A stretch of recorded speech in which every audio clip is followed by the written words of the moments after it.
Makanya jamaah sekalian, semakin betul kata Sayyidina Uthman bin Affan, semakin suci hati kita, semakin tidak akan puas bersama Al-Quran. Semakin nurani hati kita, semakin indahnya membaca dan mendengar Al-Quran. Dan ini tergantung soal hati. Afala yatadabbaruna al-Quran am ala qulubin akhfaluha. Allah mengingkari perbuatan kita, tidak mentadabburi Al-Quran. Jangan-jangan hati kita terkunci. Cuba ada bahasa terkunci. Iman hati kita seperti pintu ada kuncinya? Bukan, cuman Allah ingin gambarkan. Kalau anda bisa bayangkan pintu terkunci, harus mencari kuncinya supaya bisa buka pintu. Ini juga harus cari kuncinya. Kuncinya bagaimana? Untuk berusaha supaya hati ini ketika terbuka, segala kebaikan yang masuk tersentuh hati, terasa kekhusyuan, terasa kenikmatan, dan terasa keindahan. Fantas orang-orang salih dulu tidak pernah bosan beribadah, tidak pernah tertinggal malam Lailatul Qadar, tidak pernah tertinggal tahajudnya. Bukan karena kekuatan mereka dari fisik, tidak.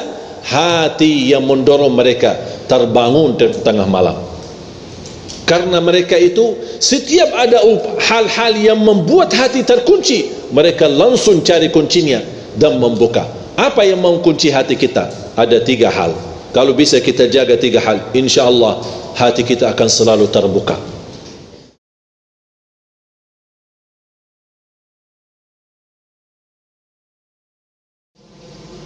Makanya jemaah sekalian, luar biasa ayat ini.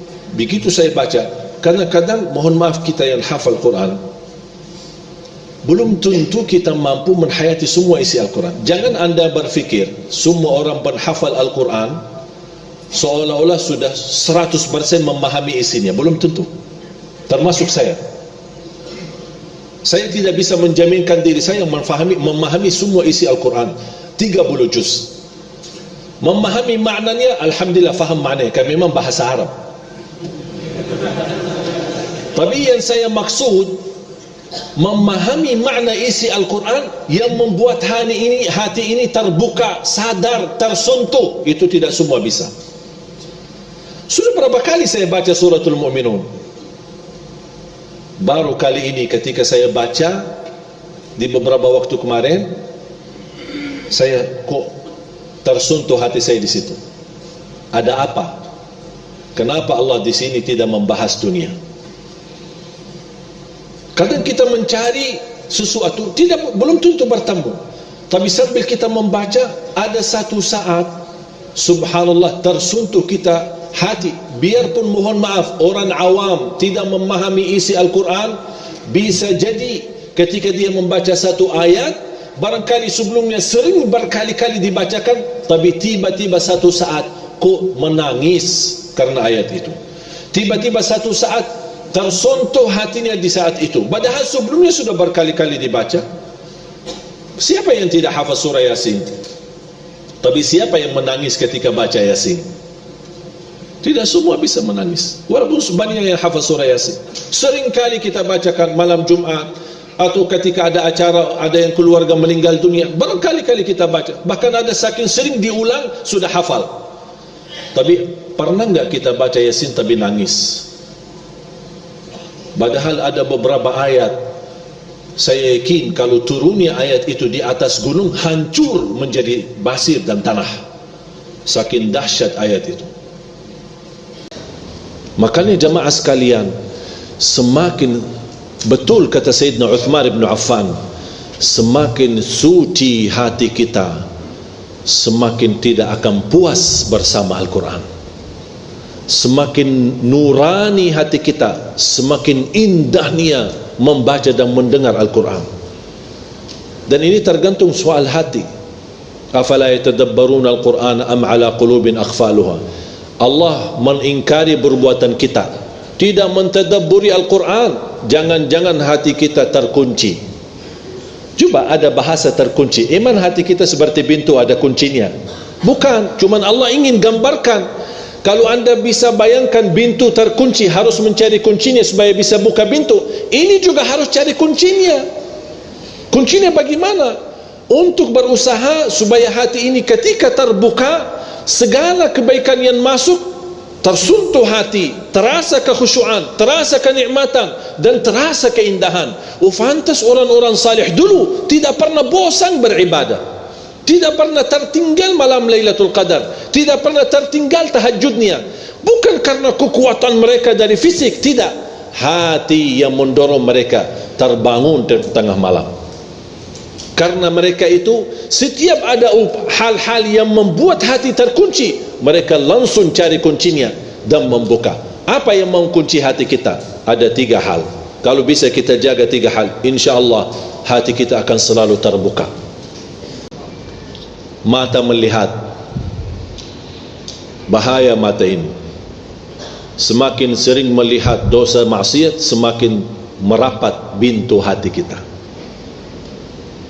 Coba tanya berapa kali cuci mata sehari, di TV, di majalah, di jalan, naik angkot umum, di depan kita paha berbagai macam ukuran,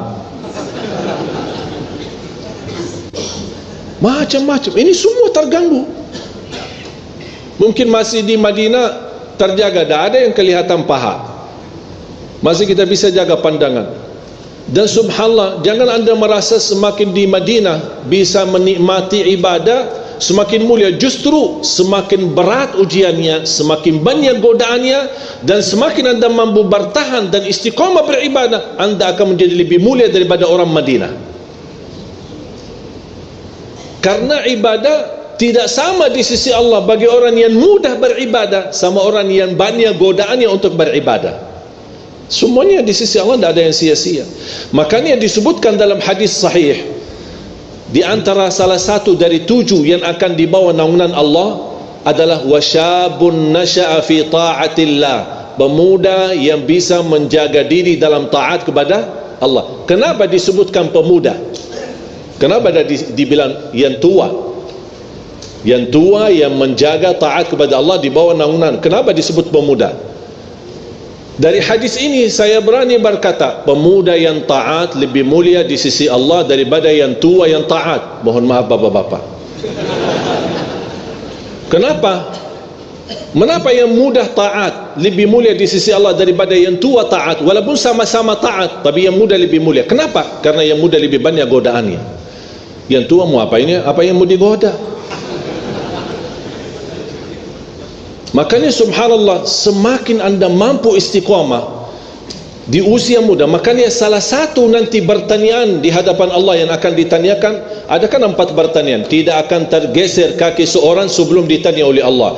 Pertama, an umurihi fima afna, umurmu apa yang kamu isikan. Allah tidak akan bertanya berapa umur kamu, Allah tidak akan bertanya. Allah tidak peduli berapa usia kita, tapi yang ditanyakan oleh Allah, apa isinya. Pertanyaan yang kedua, wa an syababihi fima ablah, usia mudamu apa yang kamu kerjakan. Coba, padahal tadi kan sudah ditanya umur. Apakah istilah umur masuk muda enggak? Masuk. Tapi kenapa ditanya lagi pemuda? Karena pemuda itu lebih diutamakan. Ditanya oleh Allah, apa yang kamu isikan? Atau anda ikuti hawa nafsunya? Makanya berjuangan, saya sering mendorong dan motivasi remaja-remaja masjid-masjid. Dan cita-cita saya, insya Allah akan datang satu saat seluruh masjid di Indonesia yang akan jadi imam adalah pemuda-pemuda kita. Biar bukan berarti geser-geser yang tua, tetap yang tua hormat-hormat, dihormati. Tapi maksud saya, berikan kesempatan anak-anak muda kita yang sudah penghafal, dan kita melihat anak-anak kita sangat membanggakan. Salah satu contoh, coba saya mengikuti acara Hafiz Indonesia sudah 6 tahun. Luar biasa kita melihat anak-anak kita di bawah usia 10 tahun hafal 30 juz. Bahkan mereka jangan hanya bisa mereka berjuang di Indonesia, tapi alhamdulillah kemarin sampai ada beberapa dari anak-anak kita yang diundang ke Arab Saudi mengikuti lomba internasional, dan kemarin ada yang juga mendapatkan juara. Ini masih di bawah 10 tahun, hafal Quran, tapi diajar bahasa Arab, tidak bisa bahasa Arab. hanya Assalamualaikum, Waalaikumsalam, itu aja bahasa Arab. Tapi hafal Quran, hafal angka, hafal halamannya. Bahkan ada di antara mereka selain hafal Quran 30 juz, hafal 900 hadis dari Rasulullah SAW. Bukan berkata Rasulullah bersabda, tidak, tapi dia hafal dari an fulan an Abi Hurairah qala Rasulullah. Panjang dia hafalnya. Kalau anak-anak seperti ini, pemuda-pemuda yang sudah menghafal Al-Quran walaupun hanya beberapa juz, kalau tidak dorong mereka dijadikan muazzin, dijadikan imam, apalagi seperti salat tarawih, memiliki suara yang merdu dan bagus, kapan mereka bisa jadi kesempatan kebaikan? Kalau tidak diberikan kesempatan dalam kebaikan, pasti akan keluar dari masjid mencari hal-hal yang bisa mengisi kesibukan mereka. Kalau tidak kesibukan kebaikan, pasti akan terisi hal-hal yang buruk. Dan semua orang bisa larinya ke dosa maksiat, wallahi karena kosong hatinya. Tak ada orang yang berisi hati taat, taqwa, cinta, iman, ikhlas, dia berbuat dosa maksiat, tak mungkin. Begitu kosong hati, syaitan datang, diarahkan hatinya kepada syahwat, hawa nafsunya, maksiat dan dosa. Tapi kalau isinya dilindungi oleh Allah hatinya, karena dia isi taqwa, iman dan belajar ilmu dan selalu ma'murkan masjid, syaitan tak punya jalan masuk ke situ. Jadi jaga pandangan. Kalau terpaksa cuci mata boleh sekali, tapi sekali itu jangan panjang. Sekali melihat, ini bukan hak kita, haram dilihat, bukan muhrim kita, astaghfirullah, ya Allah maafkan. Ada yang berkata, oh jadi yang pertama halal, yang pertama boleh, tapi panjang. Kan masih pertama katanya. Astaghfirullahalazim. Apalagi kalau pandangan ini disertai dengan syahwat. Kadang-kadang gara-gara satu pandangan itu bisa membuat orang jatuh cinta. Sampai tidur mimpi perempuan itu, atau apa yang dia lihat. Sampai terbangun pemikiran, perasaan macam-macam. Sampai berdoa, ya Allah ketemukan lagi kalau dia jodoh saya, ya Allah. Lama kelamaan, ya Allah kalau saya tidak nikah sama dia, saya bisa bunuh diri. Aduh, kok berubah semuanya. Itu semua gara-gara pandangan pertama. Makanya di dalam bahasa Arab, wal hubbu minan nadratil ula, jatuh cinta gara-gara satu pandangan. Ada enggak yang jatuh cinta gara-gara satu pandangan? Kalau masih ikuti satu pandangan dan jatuh cinta dan alhamdulillah bisa dinikahi, alhamdulillah aman. Tapi yang tidak aman, na'udzubillah, kalau dia larinya kepada dosa maksiat. Makanya obatnya apa? Rasul sudah memberi obatnya. Kalau anda melihat sesuatu yang haram, bukan hakmu, langsung segera tutupi matamu dan beristighfar. Allah ganti dengan titik cahaya di hati. Tapi kalau dibiarkan dan masih mengikutinya, bahkan bertambah melek matanya, akan syaitan berhasil melimbarkan panahnya, bertambah titik hitam di hati. Makanya Al-Hasan Al-Basri ketika ditanya sama seorang, aku biasa dulu suka bisa tahajud, mudah bisa tahajud, kok tiba-tiba agak susah dan berat tahajud. Apa kata Imam Al-Hasan Al-Basri?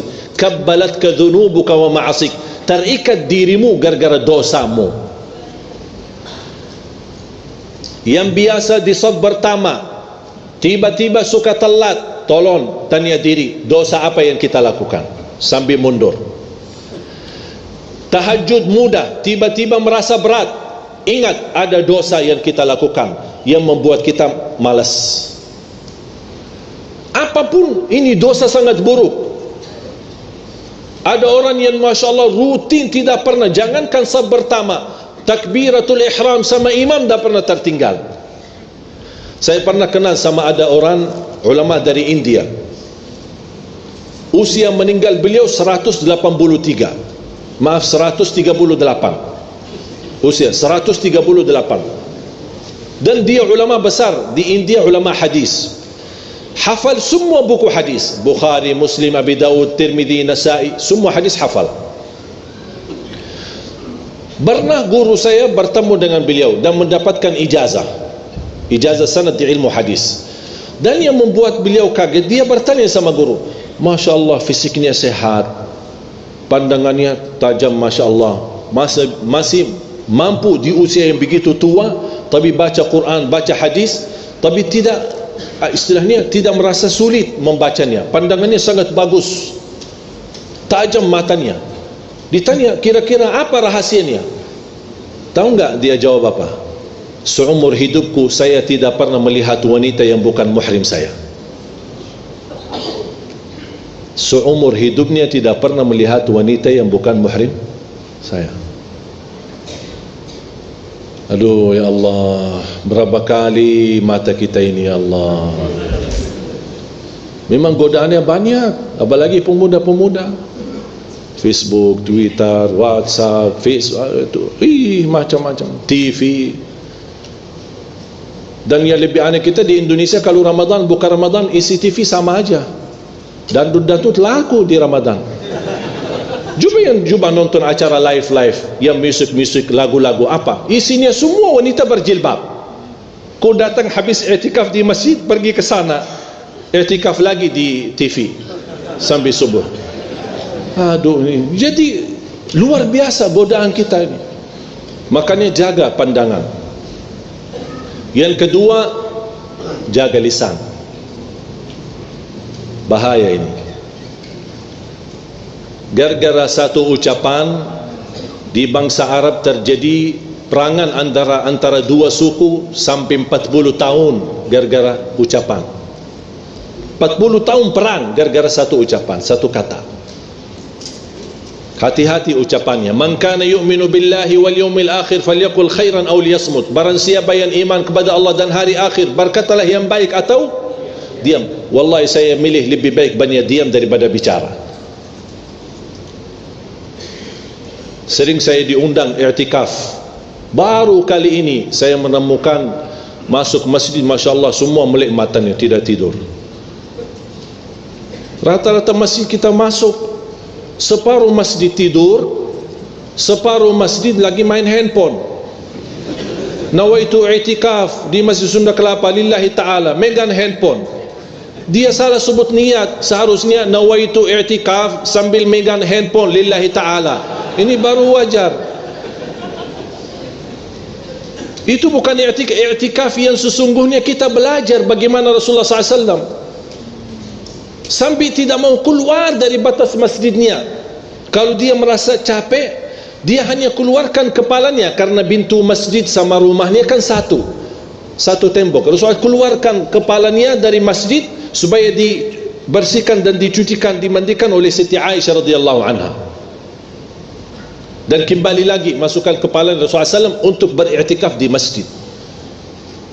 Kita coba sekarang bayangkan iktikaf. Padahal apalagi Lailatul Qadar, seagung-agungnya dan sebahagia orang yang diterima amalannya di Lailatul Qadar. Walaupun banyak memang suka memilih ganjil-ganjil saja. Saya ikut.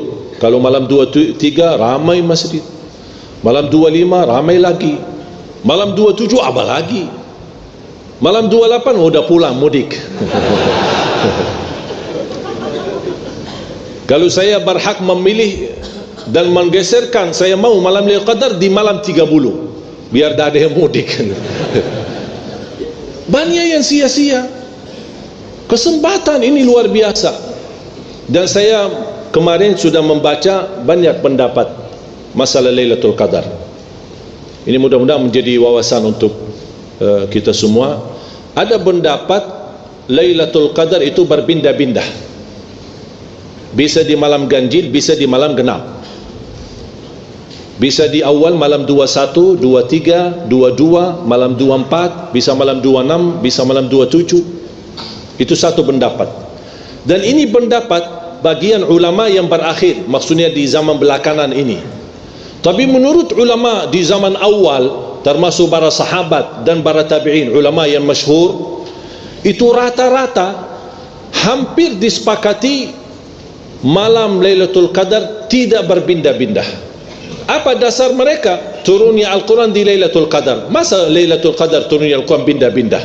Sebentar turun Quran malam ini, sebentar malam ini, malam ini. Kan Quran turunnya satu kali. Makanya dasar mereka kuat. Dan itulah yang dipilih oleh Sayyidina Umar bin Khattab, Abdullah bin Mas'ud, Ubay bin Ka'ab, Abdullah bin Abbas, para sahabat yang besar-besar memilih malam Lailatul Qadar, malam 27. Sambil Ubay bin Ka'ab di hadis yang sahih bersumpah, demi Allah, malam Lailatul Qadar, malam 27. Itu yang diajarkan oleh Nabi Muhammad SAW, dan tidak berpindah-pindah. Biarpun ada di antara jamaah yang suka hanya memilih malam 27, tapi ingat, tidak sama di sisi Allah. Yang memperjuangkan dirinya dari malam pertama terakhir 10 akhir, sama hanya yang memilih cuma satu malam. Tidak mungkin sama di sisi Allah. Walaupun kita bertemu Lailatul Qadar malam ini. Makanya jamaah sekalian, tolong jangan sia-siakan malam ini. Tahajud, baca Quran. Kalau boleh, kalau bisa, jangan tidur.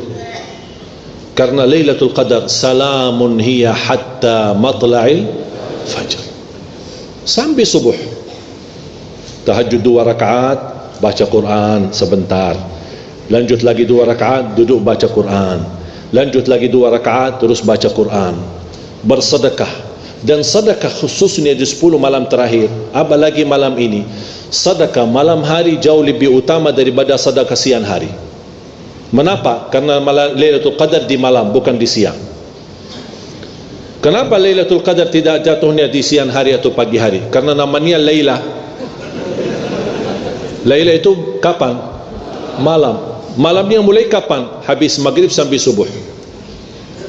Berarti anda beraktivitas, mulai ikut masjid, buka puasa, itu sudah mulai malam Lailatul Qadar.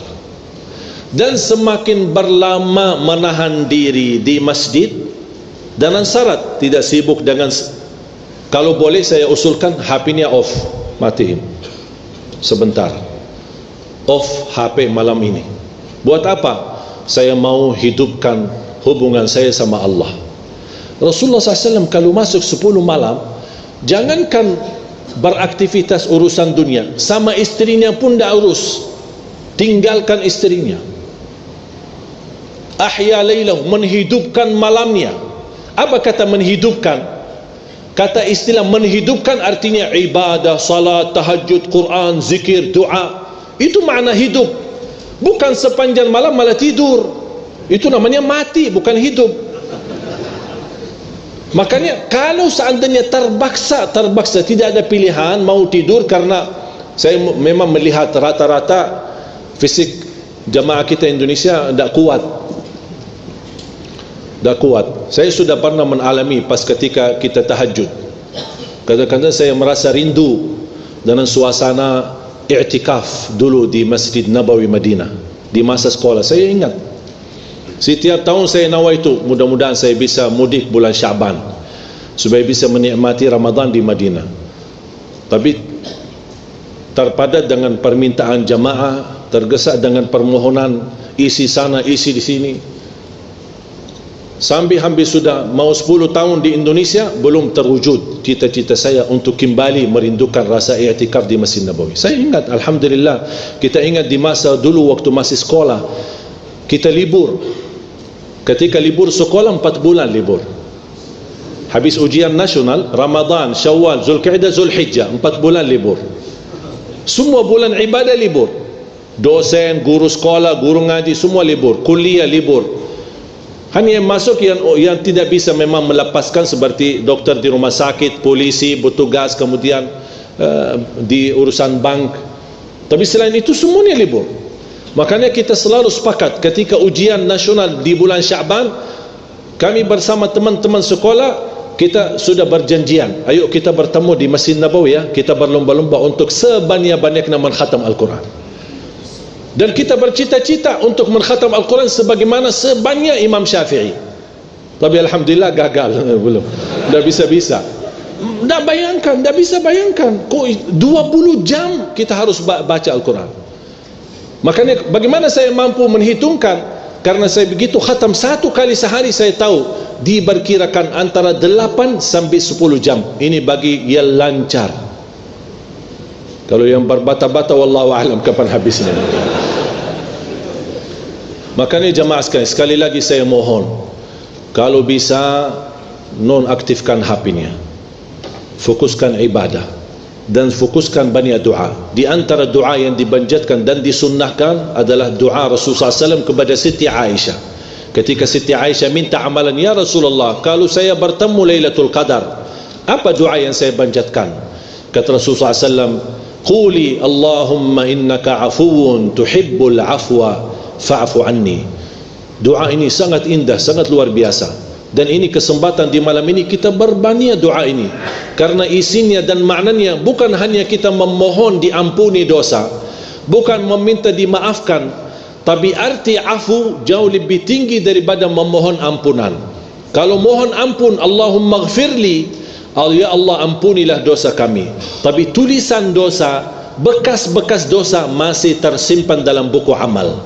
Tapi Allahumma innaka afuun, Allah ampuni dosa, Allah hapuskan dosa, dan Allah tidak akan sisakan sedikit pun dari bekas dosa dalam tulisan buku amal. Berarti ketika kita di hari kiamat, insya-Allah buku amal kita bersih berkat doa Allahumma innaka afuun tuhibbul afwa fa'fu anni. Dalam sujud boleh, habis salat boleh, menjadi wirid kita sebagaimana kita baca subhanallah walhamdulillah wa la ilaha illallah wallahu akbar, boleh kali ini dan malam ini khususnya kita jadikan wirid kita. Allahumma innaka afuwun tuhibbul afwa fa'fu anni, Allahumma innaka afuwun tuhibbul afwa fa'fu anni, Allahumma innaka afuwun tuhibbul afwa fa'fu anni. Kita mengharap pemaafan Allah subhanahu wa ta'ala, karena pemaafan Allah beda sama pemaafan manusia. Kadang-kadang orang menzalimi kita, menghina kita, caci maki kita, dan datang minta maaf. Mungkin kita mampu ikhlas dan memaafkan, tapi belum tentu bekas sakit hati ada atau bisa dihilangkan dalam hati. Kalau Allah subhanahu wa ta'ala memaafkan kita, insya-Allah tidak ada sedikit pun bekas di dalam buku amal kita. Dan itulah doa yang dianjurkan oleh Rasulullah SAW kepada Siti Aisyah radhiyallahu anha. Makanya kembali lagi, isi lidah ini dengan kebaikan, zikir, doa, istighfar, dan terus mendoakan orang tua, mendoakan saudaranya, mendoakan negeri kita Indonesia agar selalu dalam lindungan Allah Subhanahu wa taala, mendapatkan pemimpin yang takwa, pemimpin yang adil, pemimpin yang amanah, pemimpin yang ikhlas, yang memimpin negeri ini, yang bisa menjaga dan bisa melayani rakyatnya dengan sebaik-baiknya.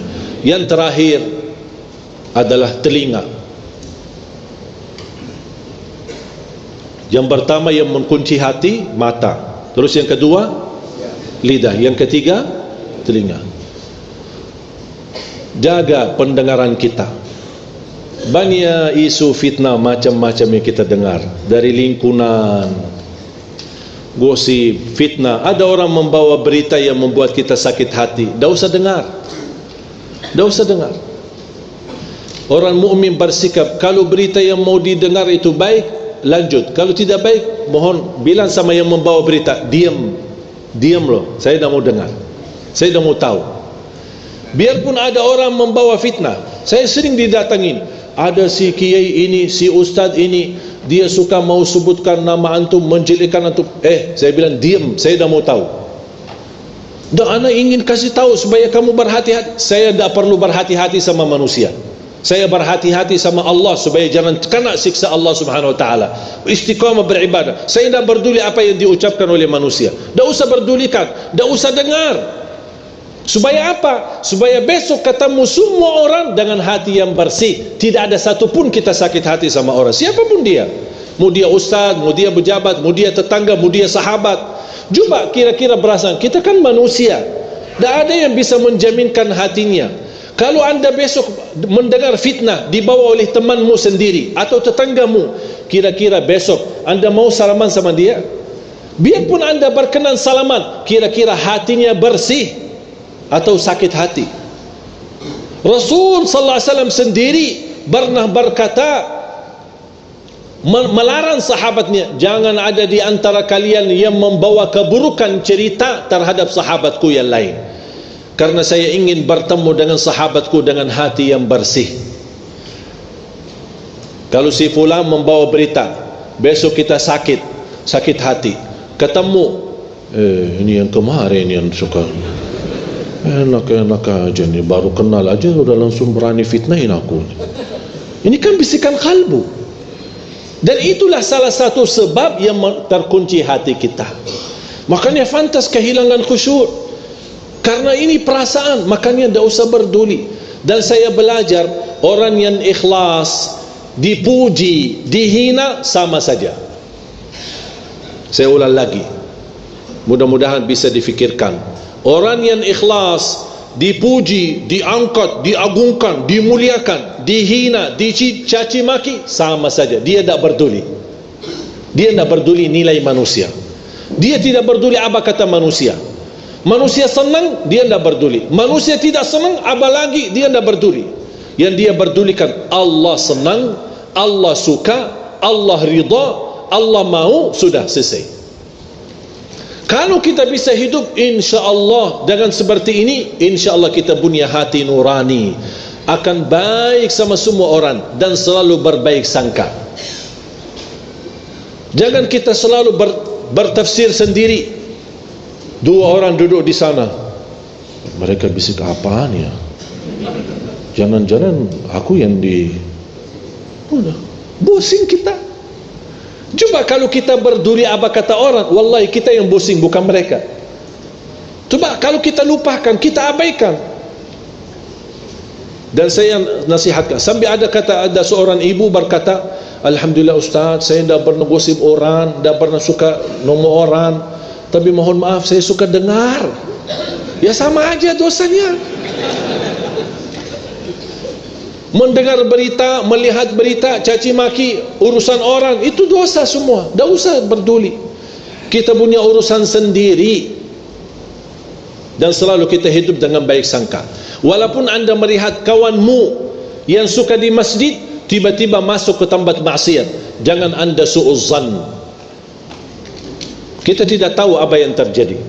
Mungkin dia mencari kawannya, mungkin dia mencari anaknya, yang dia dengar anaknya ada di dalam, langsung wah, ini biasakan yang ceramah selama ini, kok ngapain dia masuk ke situ? Langsung kita pakai tafsir sendiri, disertai dengan godaan setan, bertambah fitnah. Begitu kita dengar berita huwak yang tidak ada asalnya dan tidak ada dasarnya, oh ya betul-betul, saya kemarin lihat dia masuk ke tempat maksiat, bertambah buruk kita, bertambah beredar fitnah sana sini, dan kita membawa dosanya sampai hari kiamat.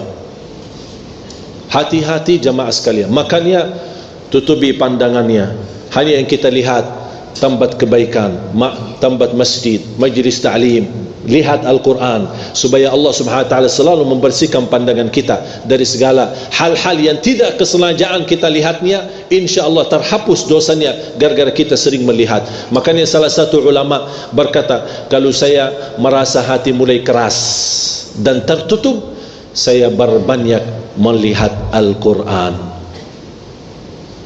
Berbanyak lihat Al-Quran.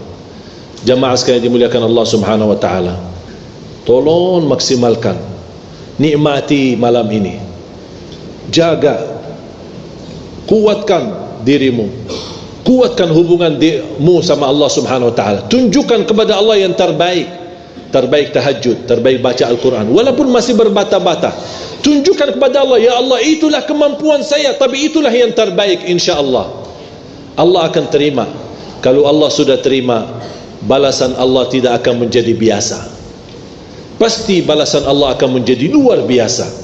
Fala ta'lamu nafsun ma ukhfiya lahum min qurrati a'yun jazaa'an bima kanu ya'malun. Tidak ada jiwa pun yang bisa tahu apa yang telah dirahasiakan oleh Allah dari balasan-balasan dan kebaikan yang akan Allah berikan kepada kalian atas apa yang kalian kerjakan di masa dunia.